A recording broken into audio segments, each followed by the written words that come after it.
I survive. I'm alive and present. And we are going to do an interesting session on a different definition of Raja Yoga. Most people are familiar with Raja Yoga. Now, Phaladipika has a peculiar definition of Raja Yoga, which is similar to the basic one that you're familiar with, but a little bit different.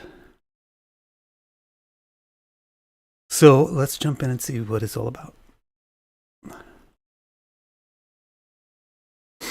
Thank you, by the way, for coming back an hour later. That would be this, right? Yes. So we're in the 6th chapter. You know, I wonder if you guys would want to see this. You can see the whole overview of the book over there on the left. So in the 6th chapter, he talks about yogas. He talked about Mahapurusha yogas, which is the basic atom of the yogas. Molecules are built from atoms. Similarly, almost every yoga is built from this yoga. Mahapurusha, which is to have a planet be in good dignity and a good position at the same time. To be in an influential position while being in a good state is the basic summary of what causes powerful or important good things to happen. Inverse of that would cause significant bad things to happen. And that's the building block of other yogas. The rest of the yogas are basically just which planet is in that condition. The lord of this or the two of these together. Then he, after that particular atom, he gives this one, the moon neighbors and the sun and ascendant neighbors, which is like a different type of molecule. It's not built from the Mahapurusha, but it's on another concept of how things affect other things by conjunction, by being close to, by bracketing, like by being on one side or the other. But there aren't really a whole lot of yogas built on these, although potentially there could be.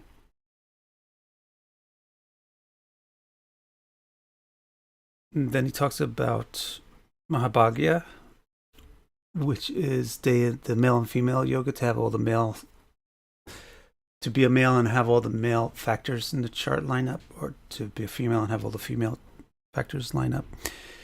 Keshari, these yogas are about the moon's relationship to Jupiter. So Keshari and Shakata. Keshari and Shakata are about the moon's relationship to Jupiter, whether it's related by a good angle or an unfortunate angle. Shakata is the unfortunate angle.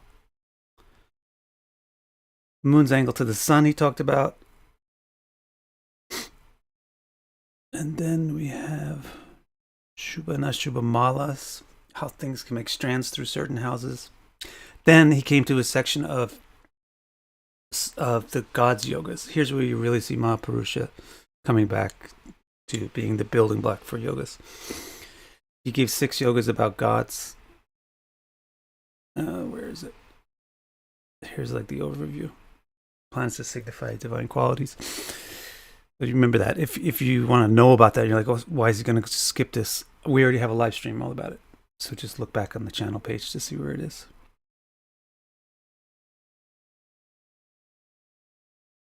Now this is rather alarming. Oh, I see. This needs to go up here. Parivartana yoga, he talked about. We did that, I guess we did that 2 weeks ago with the Parivartana yoga. If it's involving the Dustanas, then it's an unfortunate Parivartana. If it's involving the third lord, then it's third house, then it's temperamental. And if it's involving any other house, then it's very good. Last week we looked at these sizing yogas, like how big will you get? So he has two scales. One is big, Kala, and one is huge, Parvata. And it's basically, this is caused by the Mahapurusha yoga affecting the first lord and the first lord's lord. So today, now we will talk about Raja yoga.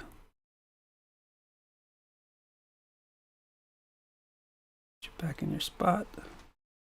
Check and see if everybody's okay. The document is, hey, Namras. Is this document available somewhere? It's available on my computer, so if you could hack into my computer, you could get it. However, if you do that, I will actually probably be upset with you. So just wait a little while until it's done. I think I will probably,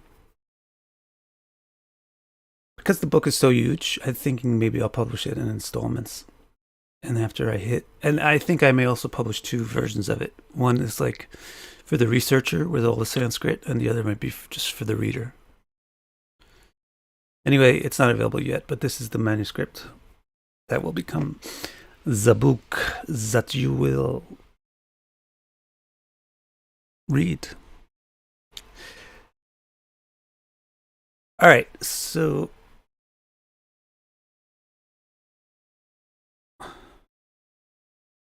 good, space bugs. So, all right, let's look at the new thing.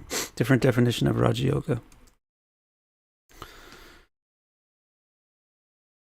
He's going to group Raj Yoga with Shanka Yoga. And if you know about Maharajas, and you know that Maharajas have Shankas.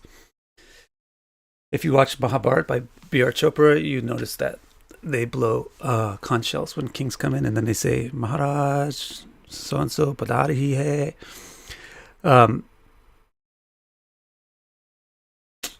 In the West, you get the trumpet. King so-and-so has arrived.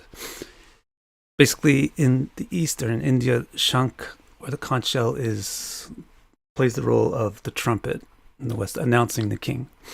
So there's 2 yogas. One is called Raj Yoga, one is called Shanka Yoga. One is the king himself, and the other is like the announcer of the king. So we'll translate one as kingship, and we'll translate the other as royal herald. Raj Yoga is king, and Shanka Yoga is the royal herald. He says, Dharma karma bhavadipati dvau sangyutel mahita bhavagatau. Sorry. I could probably find my glasses, and that would probably be smart. Raj Yoga iti tad Vadihasyat Kendra Kona Yutir Yati Shankaha. So he's got two things defined: a Raj Yoga and a Shanka Yoga. The Raj Yoga is if Dharma and Karma Bhavadipati have samyutta. So this occurs if the 9th and the 10th are directly conjoined. Mahita Bhavagato, in an auspicious house. And then the Shanka Yoga is Kendra Kona Yutir Yati. If it's not necessarily the 9th and 10th, but any Kendra and any Kona. So let's just talk about how this is slightly different. And I want to prevent you from being distracted by reading ahead. So let's just talk about how this is different from the basic Raja Yoga definition that most people use, including myself. The basic Raja Yoga definition is Kendra and Kona Adipati Yuti.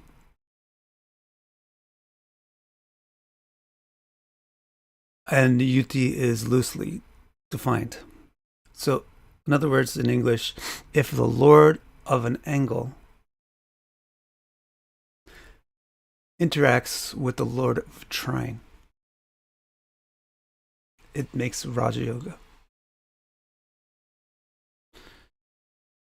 The interaction between the two is most commonly through conjunction. So let me show you an example.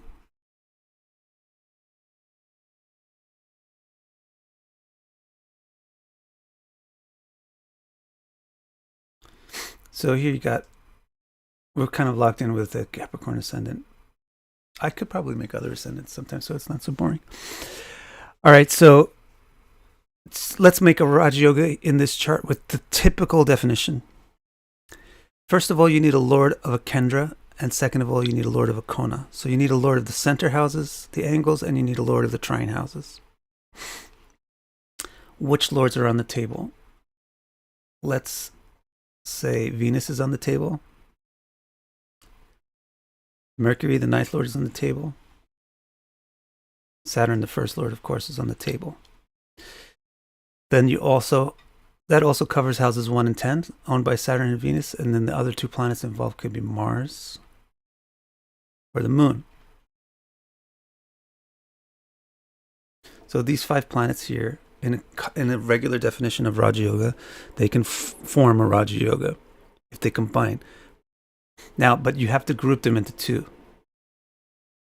The guys that I have down in the 7th house are lords of angular, central houses, Kendra houses. The guys that I have up in the 1st house are lords of trines. If you combine the lords of trines with each other, it's great, but it's not this particular combination. It's not a Raja Yoga. If you combine Kendra lords together, it's not a Raja Yoga. You want to take the guys in the 1st house and combine them with the guys in the 2nd house. Combine them with the guys in the 7th house. This little piggy right here, Mr. Saturn, is unique because he owns the 1st house, and the 1st house is both central and trinal. So this little man, big man, is quite important. If this particular fellow makes a Raja Yoga, it will be an impactful Raja Yoga. And for this particular ascendant, so that will be true for any ascendant, whatever the first lord is. In this case, it's Saturn. And in this particular case, take a look at this. So if this guy, before I finish this concept, if this guy, Mr. Saturn, joins with any of these 4 guys, it will make a Raja Yoga. Because Saturn can play the role of either a Kendra or a Kona lord, because he's the 1st house lord, and the 1st house is both a Kendra and a Kona. Most ascendants also have one other planet that also has that speciality to it. Let me show you, in this case, who it is. In this case, it's Madame Venus. Because she owns Libra and Taurus, and when Capricorn rises, Libra is the 10th, a central house, and Taurus is the 5th, an angular house. So she also, for any Saturn ascendant, actually, if it's Aquarius ascendant, then it would be she's going to own 4 and 9. So with this ascendant, Venus is very important for forming a Raja Yoga. That's why they have the nickname Yoga Karaka. They're very important for forming a Raja Yoga. So if she joins with any of these other guys, any of these 4 guys, then that will also be a Raja Yoga. So these 2, Saturn and Venus, joining with any of the others will make Raja Yogas. As far as Mercury, Mars, and Moon go, Mercury has to join with Mars or Moon, and Mars and Moon joining together does not make Raja Yoga, because that's 4 and 7. Capiche? Capito? You understand? You understand? Anybody not understand the basic definition of Raja Yoga? So this right here, a chart like this, is not a Raja Yoga by any means. In fact, we don't like this particularly at all. Okay? Because it's the Lord of the 4th with the Lord of the 7th. It's not particularly lovely. Now, instead, you can put this in your chart. And by the regular definition of Raja Yoga, this would be a Raja Yoga. Because you got Mercury, the 9th Lord, joining with Mars, the 4th Lord.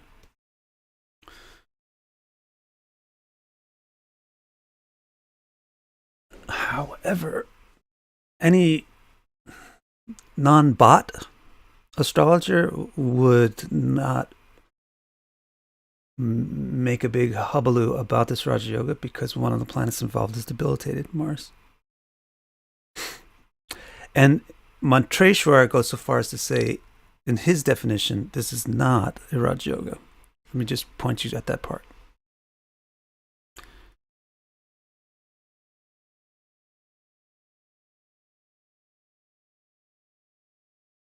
See that? Those 2 words right there? Samyutao Mahita Bhava Gatal. Mahita bhava means a good bhava, a good house.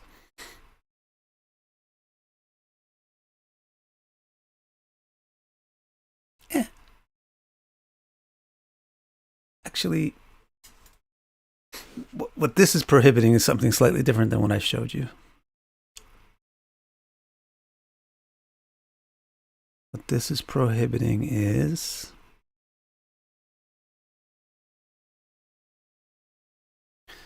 I would say you could use the word bhava just to mean condition anyway, but could mean this. What he would prohibit would be this. Or this, probably. Or this, which is a little strange because it means you will not get a Raj Yoga ever in a Dustanas. Or probably even this, he would probably not make a big deal about. He would want to see this. Or this. Or this. And that would, or a first house. That to him would be a definite Raja Yoga.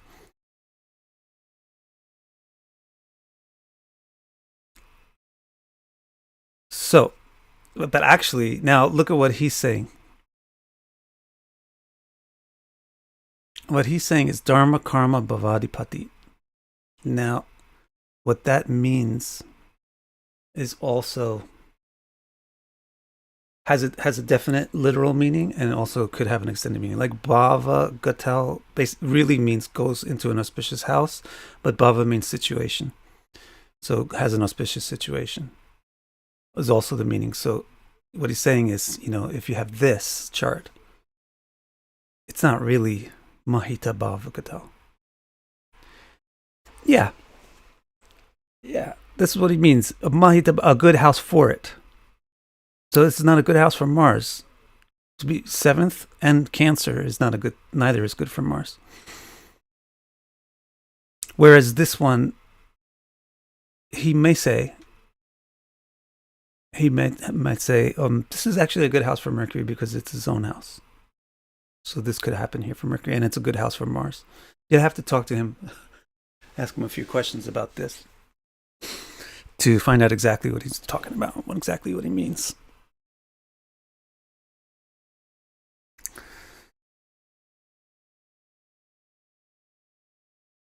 Now, let me show you one other thing about Raja Yoga. So, kind of the best. This thing about Dharma Karma. I have to finish what I started talking about.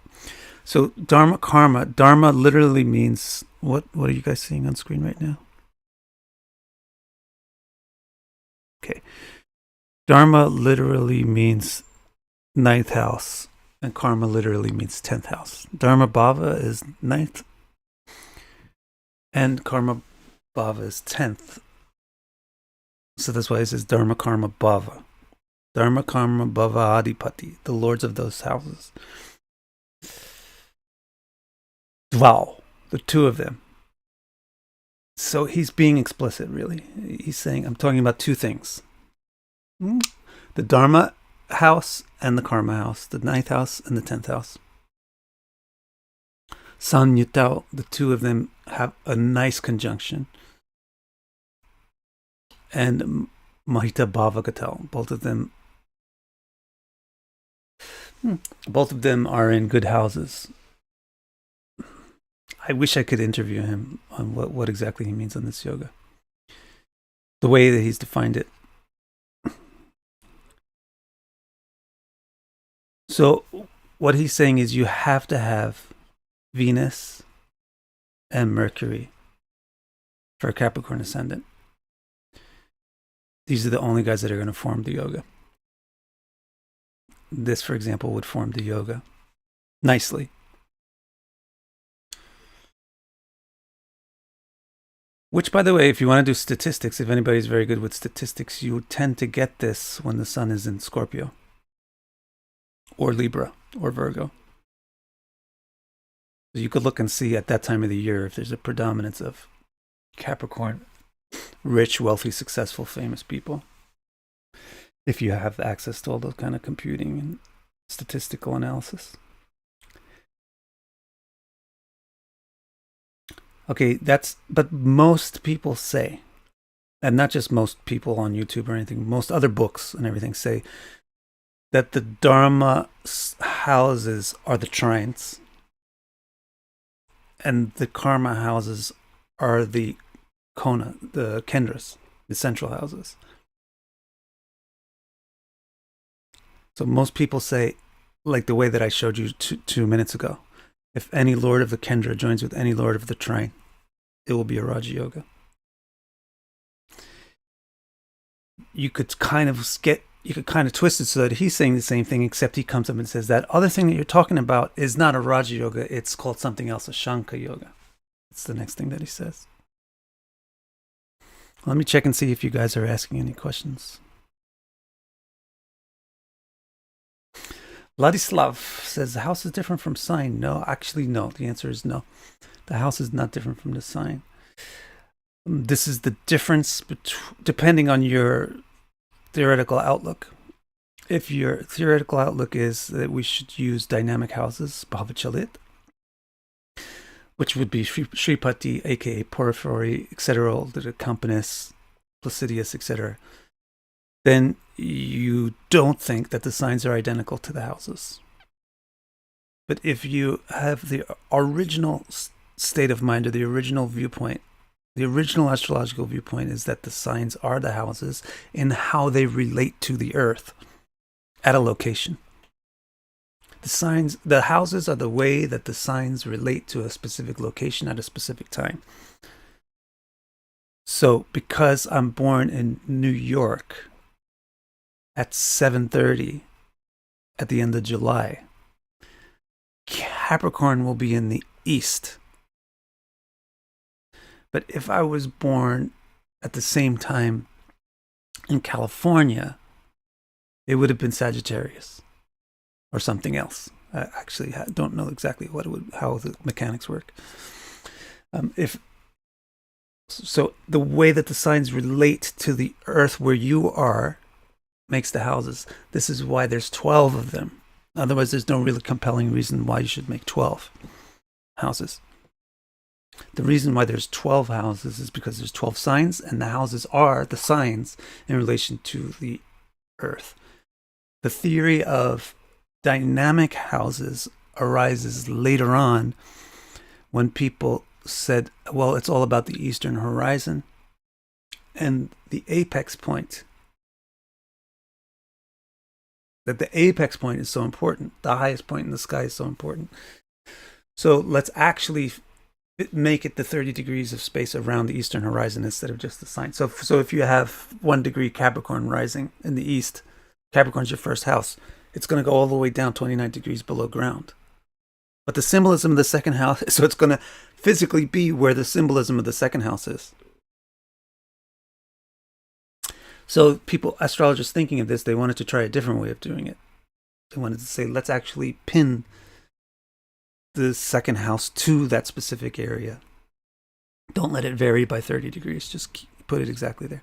And then after that, they evolved it further and said, well, actually, these houses are not always equal size because the apex point isn't always 90 degrees away from here, away from the east.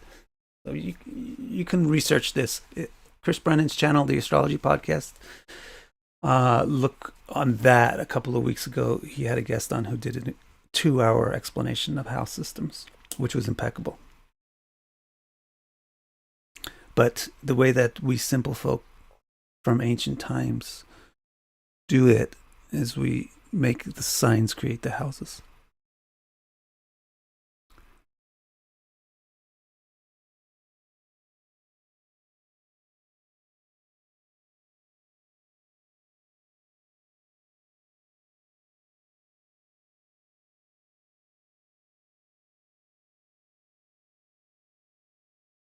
Would the ninth ruler combining with the midhaven have the same effect? No. It wouldn't have the same effect. But you're onto something. You're thinking well. It wouldn't have the same effect, but it's certainly good to have the ninth lord at the midhaven. Why do Raja Yogas give wealth when that's primarily the domain of Raja Yogas? Well, we'll look at what the results of Raja Yoga. We haven't looked at that yet. That's because you're not going to be a king and not be wealthy. Dana Yoga can give you wealth, but not command. On its own, Dana Yoga just is money, like you're born into money.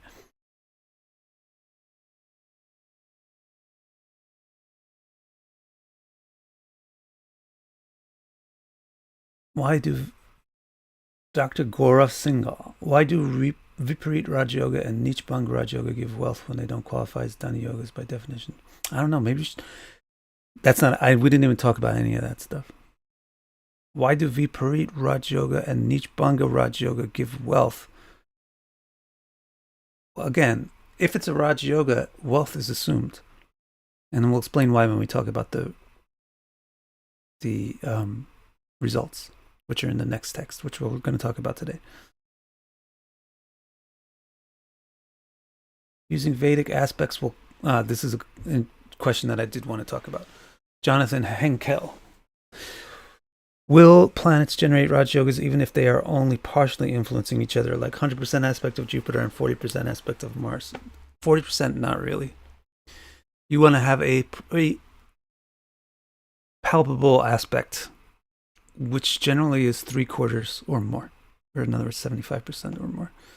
So you can get Raj Yogas by aspects that you don't commonly look for, like every planet's 4th house or 8th house. But only if the angle between the planets is very close to exact. So I can show you what I mean. Let me show you in general what he's talking about, because I didn't actually talk about it yet.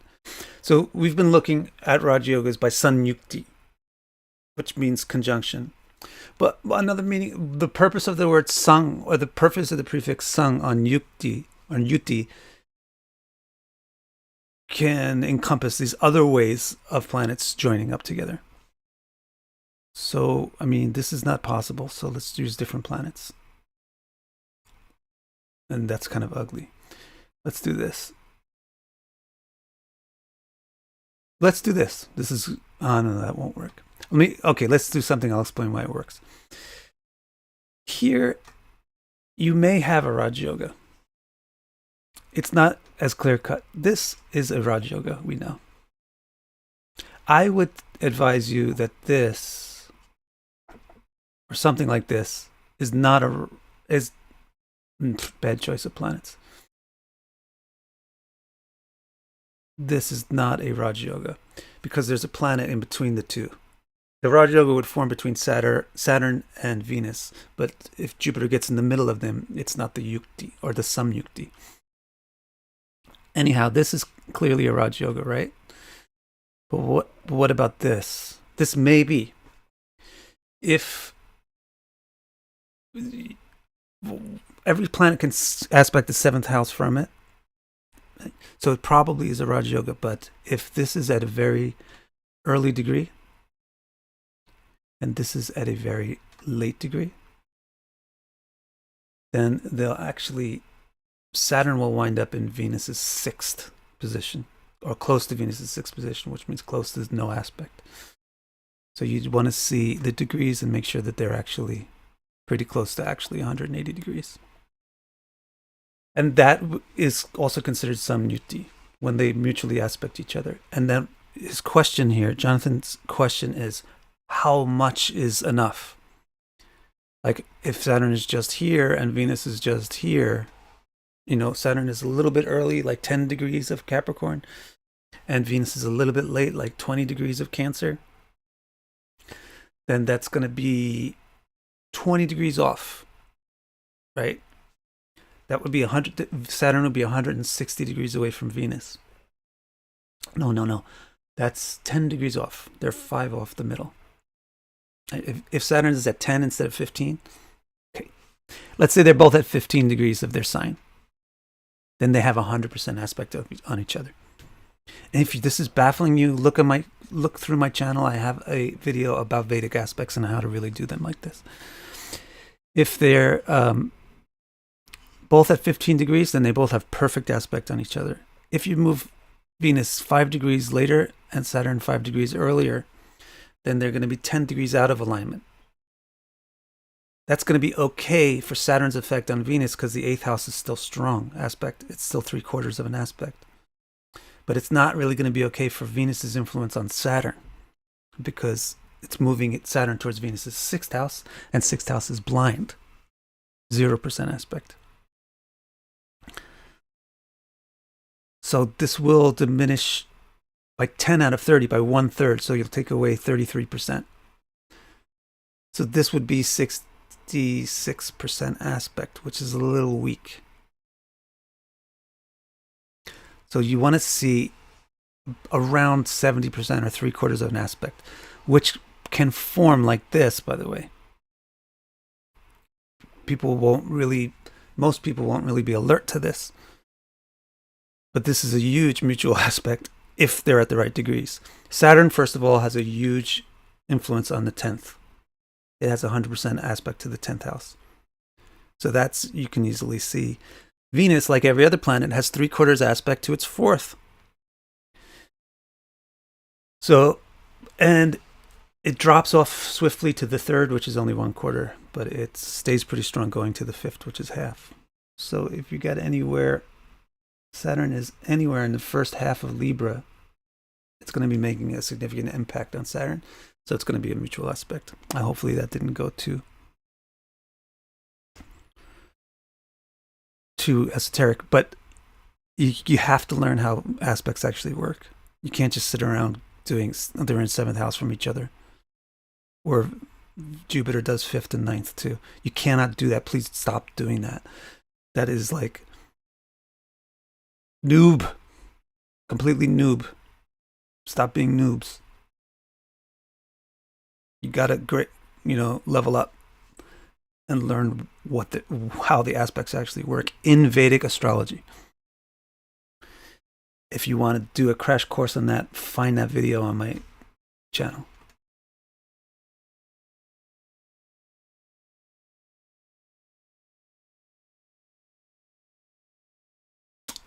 All right, so we wanted to talk about the effects of the Raj Yogas. Let's just rewind and make sure that we're clear.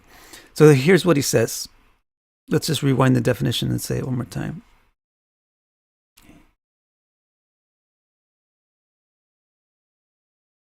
So he's defined the Raj Yoga as Dharma, Karma, Bhavadi, Patidvo, Samyuto, Mahita, Bhavagato. Raj Yoga iti. Tadvaidhasyat Kendra Kona Yutir Yuti Shanka. Kingship or Raj Yoga occurs if the lords of the 9th and 10th are directly conjoined in a good house or in good conditions. Royal Herald, which is like the king, but not quite the king, Shanka Yoga, occurs if this conjunction is instead between some other angle and trine lord. Let's look at that.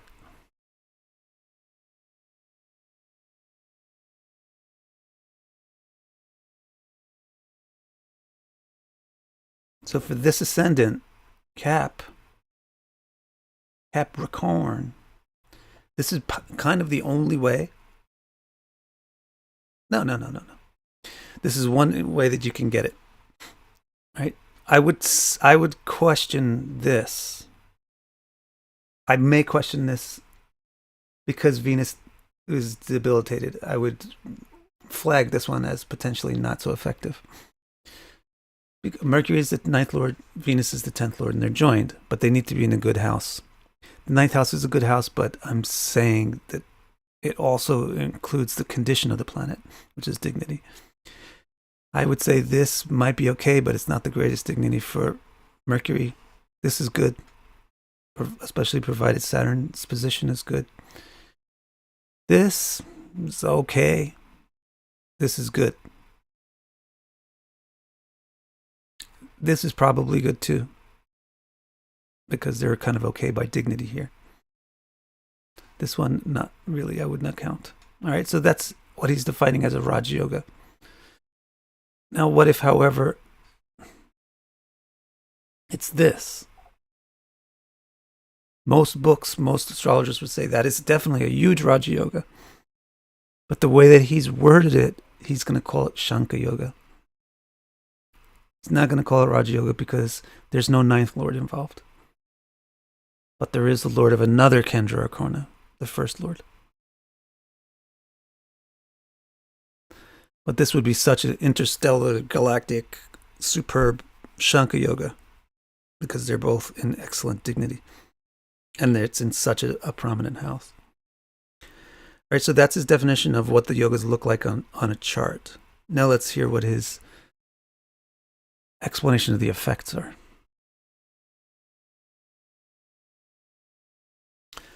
Bhari Shanka Pranadrayar Driti Madhura Pati Kajata Vrittapatro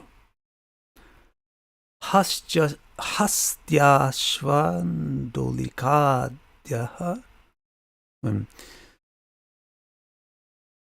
Hastyashvandolikadyahi Sahamagadha Hastyashvandolikadyahi Sahamagadakuta Prastutir Bhumi Pala Hastyashvadolikadya Sahamagadakuta Prastutir Bhumi Pala Nana Rupo Haras Puritakara Yutai Pratita Sajjanaisyad Rajasyak Chanka Yoge Bahuvara Vanita Boga Sampatti Purna. You gotta put this on this line. Kingship or Raja Yoga. Now, here I'm not really going to take the time to translate every word because it's kind of meaningless. I'll explain why, but Kingship Raja Yoga implies a great leader, attended and obeyed, celebrated and renowned, and with vast wealth and resources. Royal Herald Shanka Yoga implies slightly less power, but still quite a lot of success and pleasures. All right, I'll show you the literal meanings of things. Beri means drums. Shanka means trumpets, conch shells. Pranadri Drita Mridupati. Big sounds of those things. Mridupati, the lord of the earth. They have flags around them. They have elephants, hasti. They have ashva horses. They have umbrellas, undolikadya, over their head. And prastuti, they're getting glorification. Bhumi pala, they rule the earth. Nana rupo harspurita kara, they're surrounded by beautiful people and good people. So those are the literal meanings, but what's implied here, what it means is they are a great leader. They're attended and obeyed, celebrated and renowned, and have vast wealth and resources. It's very simple. The meaning of the Raja Yoga is you're a Raja. You're a king. What are the key aspects of being a king? Which is so that you don't have to literally have a crown on your head from Burger King. That you can just be a king without having to literally, explicitly be a king. The key aspects are you're an excellent leader. People follow you. And you're good at leading. You're attended by people. People are eager and listening to you and want to do what you're saying. You're obeyed. They follow you. Celebrated. People like you. They celebrate you. They talk about you. Are renowned. People know about you. And with vast wealth and resources. You can't, because you get, actually one of these words means taxed. They receive taxes. Vrittapatra. They get taxed. The people give them money. The people give them, donate and give taxes and pay for things from them. So that's the effect of the Raja Yoga. That's why you guys are saying, like, but it's not a Dana Yoga. Why does it give wealth? It's more than a Dana Yoga. Raja Yoga is more than a Dana Yoga. Dana Yoga just means you'll be wealthy. Raja Yoga means you'll be a king. If you're a king, you're not poor. Even if you're the king of the poorest country in the world, you're still not poor. It's actually a fact. It's a little sad, actually. but it's actually a fact.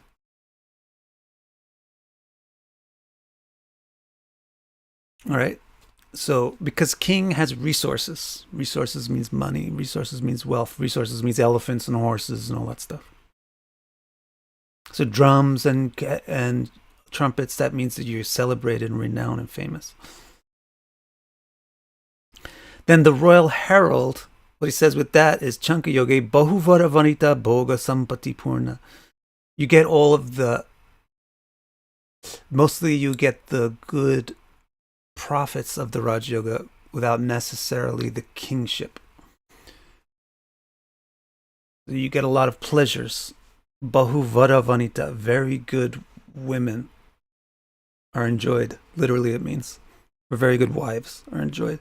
Sampati Purna, and you have all the wealth that you need and all the resources that you need. So it comes down to that. With Shanka Yoga, it's not quite the King's Yoga, but it's similar to the King's Yoga, that you have all the resources that you need. People like you. People like you, so they're attracted to you. That's also present in the Raj Yoga, but what the Shanka Yoga doesn't have is this like leadership.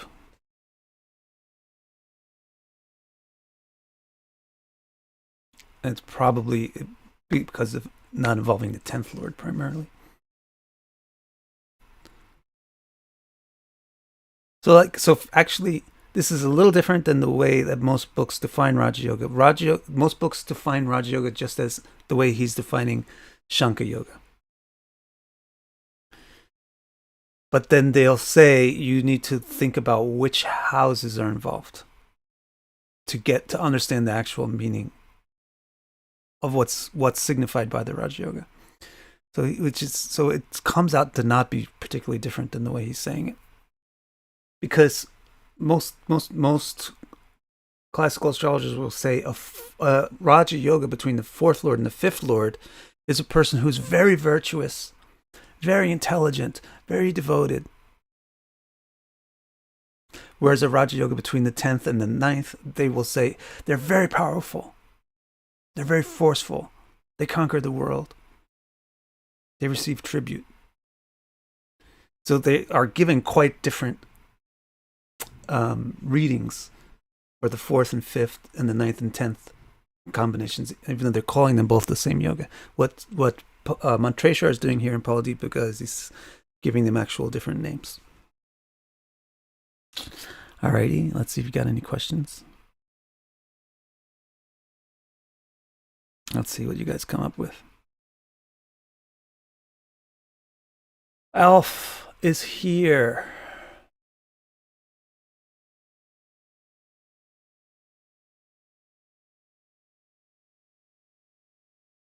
Okay, so there's no more questions.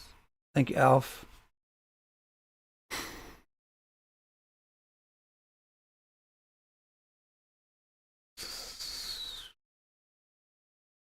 Spend a couple of more minutes together. I'll show you this again. So what do you think of this? A person with this yoga. How would you interpret this? Man, I think this, if a person has this yoga, it's not the King's Yoga. But it is in the 10th house. I would just use Mantreshwar's definition of the Raj Yoga. And just use it verbatim. The person with this chart is just like that, celebrated, renowned, powerful, etc., etc. How can you screw it up? Like, what can you find a person with this? If that could be your homework, try to find somebody with this chart. It could be screwed up in various ways if you mess up the rest of the chart. So, like, let me show you some sense of contextual astrology. I will show you 2 different charts with the same super powerful Raja Yoga, or super powerful Shanka Yoga, however you want to describe it. Here's one way of really screwing it up.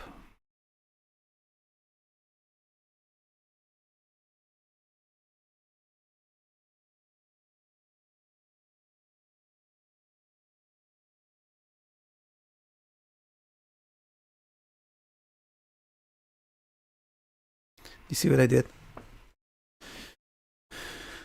I put everything else in the most negative condition that I could think of. So here's a beautiful Raj Yoga with a debilitated Jupiter in the ascendant, a debilitated Mars in the 7th, a debilitated Sun with the Raj Yoga in the 10th, a debilitated Moon in the 11th, and it's with Mercury,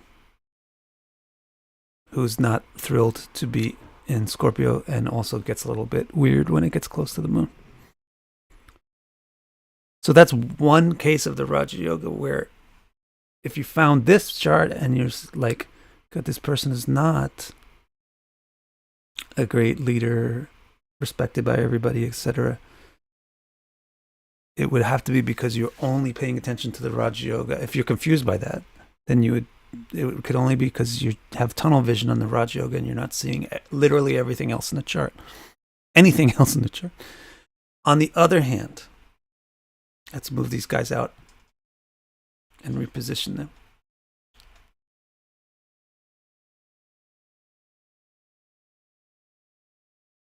On the other hand,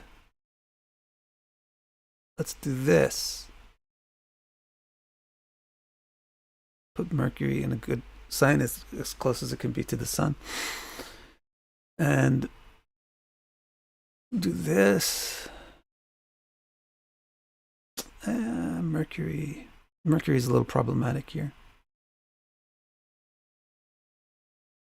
Let's do this. This would actually come out better.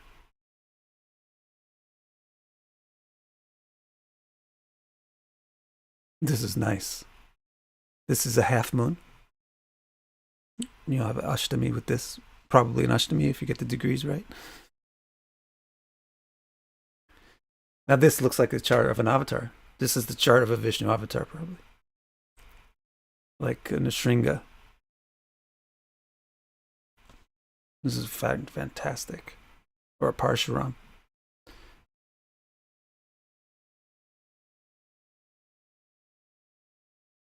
It's so good. I mean, this is like, it's got this fantastic Raj Yoga in the 10th house, and everything else is exquisite. Exalted planet in the 1st, exalted planet in the 5th, exalted planet in the 7th, domicile planet in the 8th, exalted planet in the 9th, exalted planet in the 10th, domicile planet in the 10th, and a superb Raj Yoga in the 10th.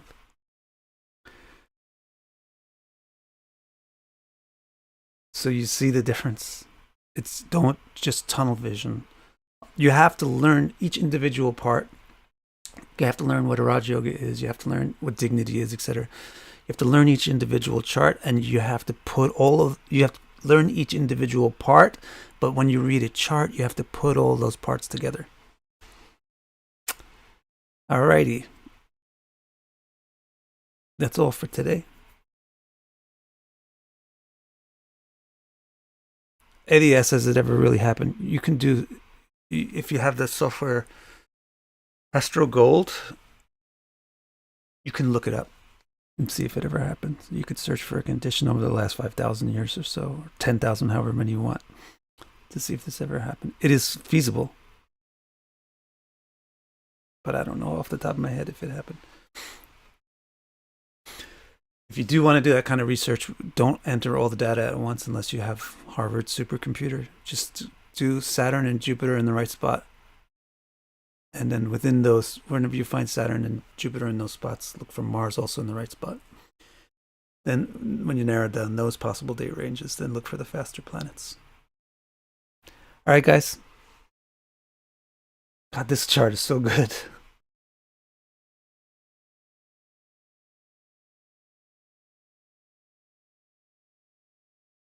By the way, this is how things happen, like the We Three Kings of Orient.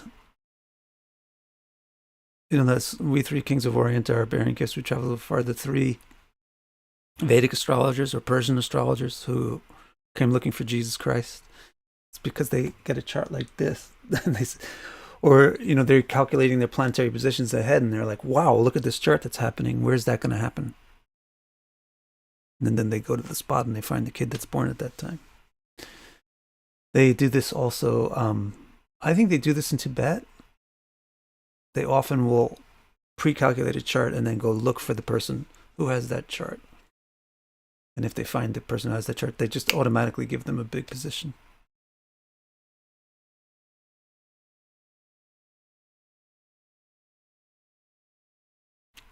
All right, friends, thank you very much.